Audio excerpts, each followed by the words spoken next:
Olá, escritores! Eu sou Andressa Tabazinski e você está no canal do Carreira Literária. Faz um tempo que a gente não se vê por aqui, então já deixa o seu like e não se esquece de se inscrever no canal e clicar no sininho. É dessa forma que o YouTube reconhece que o canal e o conteúdo são relevantes.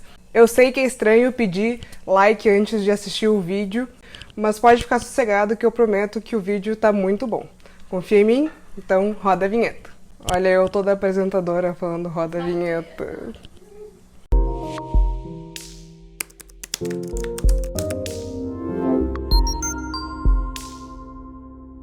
Esqueci de um recado. E rapidinho um recado.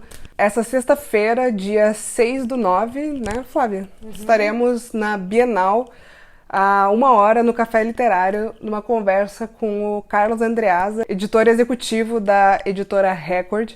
E a gente vai bater um papo sobre os novos caminhos para o mercado editorial. E vai ter brinde para quem for e disser que é assinante aqui do Carreira Literária. É isso. Bueno, hoje vamos falar de uma ferramenta que eu conheci já há um tempo atrás e confesso que numa primeira vista eu torci o nariz para ela, mas chegou um momento desse novo romance que eu estou escrevendo que eu empaquei e eu acabei recorrendo a ela como um exercício para retomar o fôlego e consegui fazer bom uso e tirar um bom proveito dela, e eu quero dividir aqui com vocês essa experiência. Aqui no Carreira Literária, mesmo que a gente faça muitos vídeos com listas, dicas, alguns passo a passos, pilares fundamentais, a gente não acredita que exista uma fórmula pronta, uma receita de bolo para você escrever um bom livro, um passo a passo que você vai seguir e a história vai ser inevitavelmente boa. A gente não acredita nisso. O próprio curso Autor Best-Seller do Carreira Literária é baseado em estudos e dados mercadológicos comparativos que buscaram tentar entender se existe um DNA comum para os livros que vendem mais.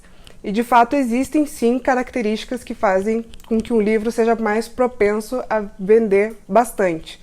Eu vou deixar o link aqui embaixo para o curso para você dar uma olhadinha. Mas mesmo você conhecendo a fundo esses critérios, esse DNA comum dos best-sellers, isso não quer dizer que você vai escrever boa literatura. E eu sei que existem alguns seguidores aqui do canal que são completamente ávidos por passo a passo.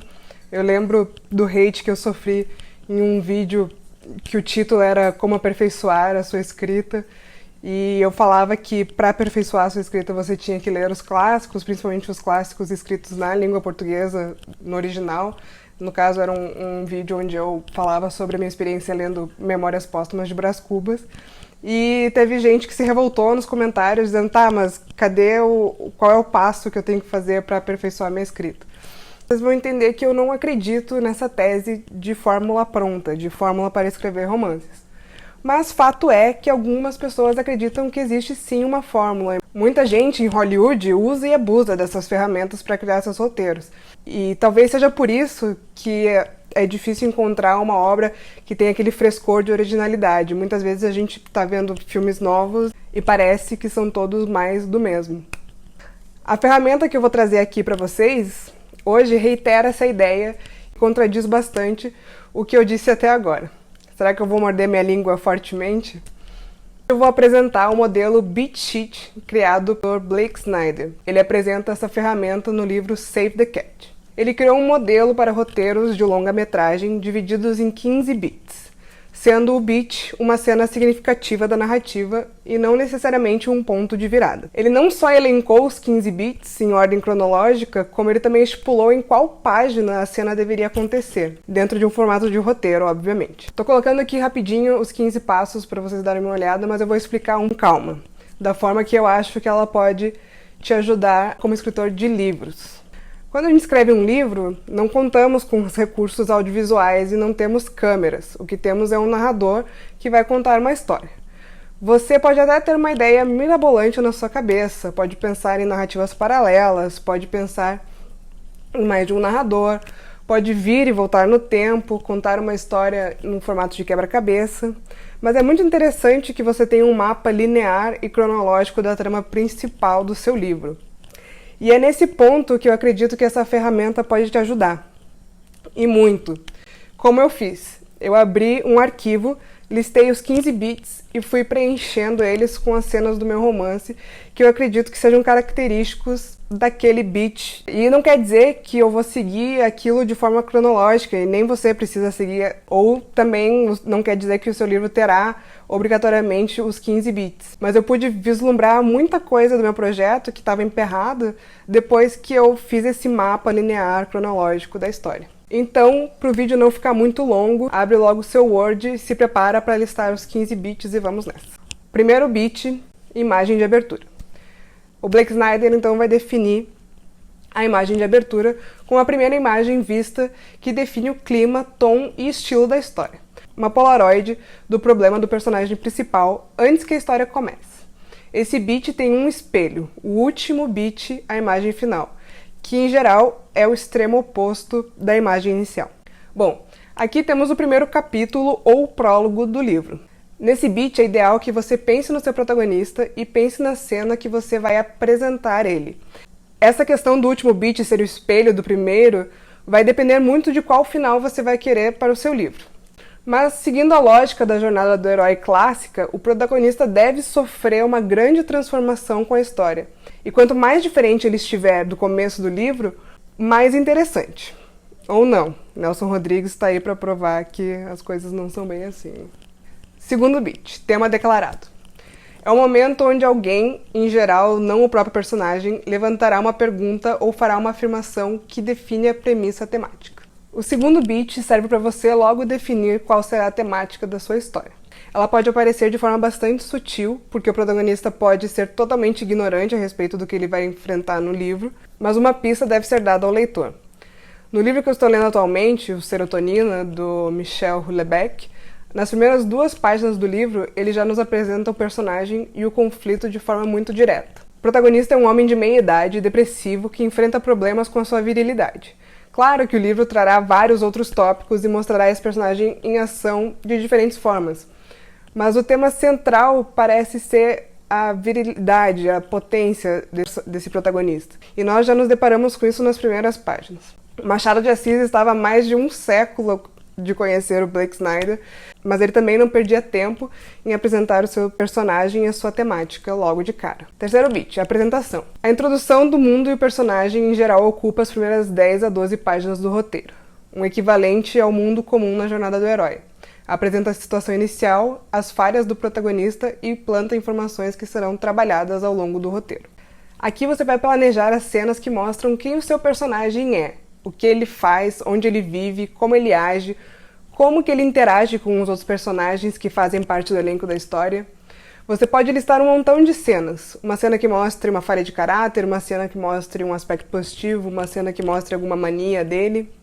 Em seguida, nós vamos ter o quarto beat, que é o catalisador. Se no setup o roteirista constrói um mundo, é com o catalisador que este mundo vem abaixo. O catalisador é o gatilho que inicia a trama. Bom, o que o Blake Snyder chama de catalisador serve como sinônimo para primeiro ponto de virada, incidente excitante, chamada para aventura.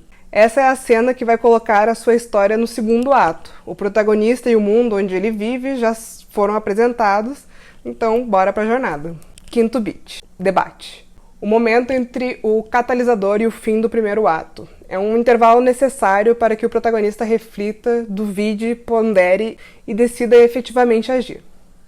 Se você conhece a jornada do herói, sabe que depois da chamada para a aventura, temos logo em seguida a recusa ao chamado. Afinal, por que o protagonista, que está tão bem acomodado na sua vida comum e estável, vai querer passar para o segundo ato, não é mesmo? Sexto beat. Quebra para o segundo.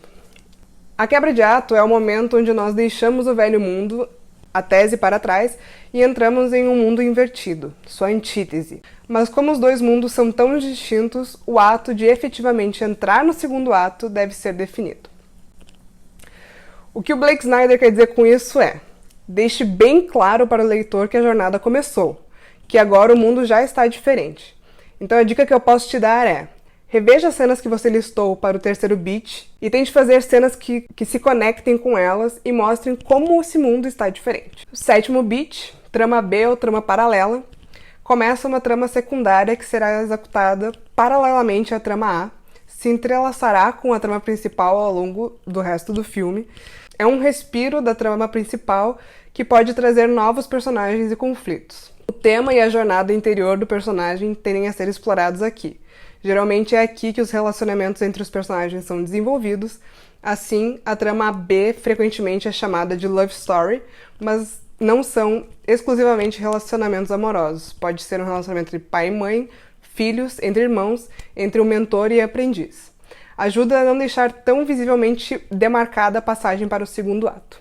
Dentro de um livro, podemos ter várias tramas paralelas. Elas de fato dão um alívio no ritmo, um certo respiro para o leitor. Mas é ideal que você não abuse da quantidade de tramas paralelas, porque corre o risco de você fazer com que o seu leitor esqueça a trama principal, ou ainda pior, você pode deixar algumas pontas soltas no final.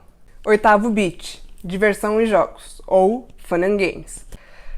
A promessa da premissa, o coração da história. Isso é, quando o personagem principal explora o novo mundo, é um momento de diversão, onde a premissa se materializa, mas ainda sem grandes riscos, já que até a chegada do midpoint, as apostas não são tão altas. Eu adoro o termo fun and games, mas ele não deve ser lido no seu sentido literal, tá bom? Não dá pra você pensar em um baita de um dramalhão e de repente colocar os personagens para viver loucas aventuras de uma comédia romântica. O Fun and Games é o momento em que você, como escritor, pode se divertir e colocar o seu personagem para atuar, e atuar muito. Vivenciar aventuras, passar por alguns pequenos perrengues que estejam intimamente conectados com a temática e a intenção do seu livro. Em um romance policial, por exemplo, vai ser o momento onde o detetive vai entrevistar, vai investigar. Em uma comédia, o protagonista vai passar por aquelas poucas e boas. Talvez seja o momento que você comece a sua road trip, se for o caso de um livro de viagens, quem sabe. Okay. Naqueles filmes dos anos 80, que tem uma parte do filme que eles param tudo e começam a ir pra lojas e provar roupa e usar óculos. O tempo vai passando mais rápido, tipo um videoclipe com músicas dos anos 80. 9º ponto, midpoint. O ponto que divide as duas metades do roteiro, bem no meio do segundo ato. Os jogos e diversão acabaram, e aqui os problemas de verdade eclodem, tornando-se mais focalizados, mais sérios, importantes e urgentes. O personagem principal ou recebe tudo que ele pensa que quer, ou perde tudo que ele pensa que quer. É um momento que a trama muda totalmente de direção. Aqui é o momento em que você tem que criar uma cena em que o seu personagem vai ter que enfrentar algum dilema ou tomar uma decisão. Algo que já nos encaminhe e nos prepare para o segundo ponto de virada, que seria o clímax da história. 10º beat. Os caras mal se aproximam. Esse cara é muito galhofeiro, né? Esse Blake Snyder. O termo que o cara usa. Os caras mal se aproximam. Joseph Campbell descreve essa etapa como a aproximação da caverna secreta. E o cara me conceitou os caras mal se aproximam. Tudo parece bem, o inimigo, seja uma gangue, uns caras maus, um vilão, um fenômeno natural, uma coisa parece derrotado e o protagonista e sua equipe estão em harmonia. Neste ponto, os caras maus resolvem se reagrupar e atacar com mais força. Também é o ponto em que divergências, dúvidas, inveja começam a desintegrar o time do herói. As forças que se alinham contra o herói, interna ou externamente, fecham o cerco, elas vão mostrar que o mal não está pronto para desistir e que a história ainda não acabou e o herói vai ter que enfrentar um problema maior do que ele já vinha enfrentando desde o começo do livro. Sabe aquela escolha ali atrás, o midpoint, onde o protagonista não sabe muito bem se está fazendo a coisa certa ou não, aquele pequeno dilema que eu falei que era necessário colocar? Agora é o momento que ele se dá conta que se ele não abrir os olhos, as coisas podem dar bem errado na vida dele. 11º beat, tudo está perdido. Aqui o personagem principal percebe que perdeu tudo que ganhou, ou tudo que eles têm agora não tem sentido. O objetivo principal agora parece ser ainda mais impossível. Em geral, envolve o que o Blake Snyder chama de bafo da morte. Esse é um ponto que é muito fácil de nós identificarmos nas nossas próprias vidas. Quem já não passou por alguma coisa muito difícil na vida e teve um momento que teve certeza que não iria conseguir superar? Aquele momento em que as esperanças parecem ter acabado e que não adianta mais nenhum esforço. Mas, se você acha que no 11º beat tudo está perdido, que já era o pior, não. Temos o 12º beat, que é a noite mais escura da alma, Dark Night of the Soul. Agora sim, o personagem principal chega ao fundo do poço. É o momento "Por que me desamparaste, Senhor?", um lamento pela morte, do seu sonho, da sua meta, do seu personagem, do seu mentor, do amor de sua vida, etc. Pode ser um momento rápido de uns 5 segundos ou 5 minutos, mas é primordial para que ele se reerga e encontre a sua força interior para superar seu problema. Aqui é fundo do poço mesmo, sabe? Aquele momento que você pisa no chão e sente o geladinho. E aí eu tenho que citar uma frase de uma amiga minha que uma vez me disse, eu surtei quando eu ouvi, porque fazia todo sentido do mundo. Ela disse: "É só quando chegamos no fundo do poço que encontramos o chão que precisamos para nos reerguer." Não faz todo sentido? Faz todo sentido, até porque esse vai ser um incidente necessário para quebrar pro terceiro ato, né? E esse é o próximo beat, o 13º, a quebra para o terceiro. O protagonista tem uma nova ideia, inspiração ou estratégia para resolver tanto a trama A quanto a trama B. Agora que o protagonista conseguiu entrar em contato com toda a sua intimidade, com todas as suas fraquezas, agora que ele descobriu que o que pode acontecer de pior já aconteceu, mas ele ainda está de pé, ele ainda tem forças para lutar. É aí então que ele toma a atitude que nos levará para o terceiro e último ato da história. É também a hora que você deve parar e pensar direitinho em todas as tramas paralelas que você abriu e amarrar todas as pontas soltas. 14º beat, final. As lições aprendidas são colocadas em prática, o protagonista incorpora o tema e que agora faz sentido para ele. No começo, lembra que eu falei que ele podia ser ignorante a respeito do assunto? Com tudo isso em ação, não só o herói triunfa, como muda a ordem do mundo, deixando o mundo antigo para trás e erguendo um novo mundo. É aqui que o herói completa a sua jornada. Como eu disse na primeira parte, esse final pode nem sempre ser feliz. Mas independente disso, se o final for feliz, triste ou em aberto, o protagonista não pode mais ser a mesma pessoa do começo da história. Ele tem que amadurecer, aprender alguma coisa. Mesmo que seja para aprender que o mundo é um lugar hostil, feroz e que nada em seu entorno mudará por sua causa. Mas se não for para aprender alguma coisa, qual é o sentido de se passar por toda uma jornada? Você não concorda comigo, Flávia, que não faz sentido uma jornada sem aprendizado? Concordo. Então pensa nisso na hora que você for construir o seu personagem e a sua história. Se não aprender nada, é melhor não escrever. Isso aí. 15º, imagem final. A imagem oposta da inicial. A prova visual da mudança do protagonista e do seu mundo. Esse beat faz muito mais sentido para roteiro, porque de fato se trata apenas de uma imagem. Mas isso não impede que você tente retratar algo similar na sua história. Ou pelo menos você tenha essa imagem para você, algo que remeta ao começo do livro e a história toda faça sentido. Então, chegamos ao fim dos 15 beats. Como eu já disse, você não precisa criar o seu livro usando esse modelo, mas você pode, como treino, colocar a sua história dentro desses beats para conseguir visualizar a história como um todo e organizar a sua escrita, ou então se reaproximar dela se você se afastou do seu projeto. Espero muito que vocês tenham gostado, um grande abraço e até a próxima!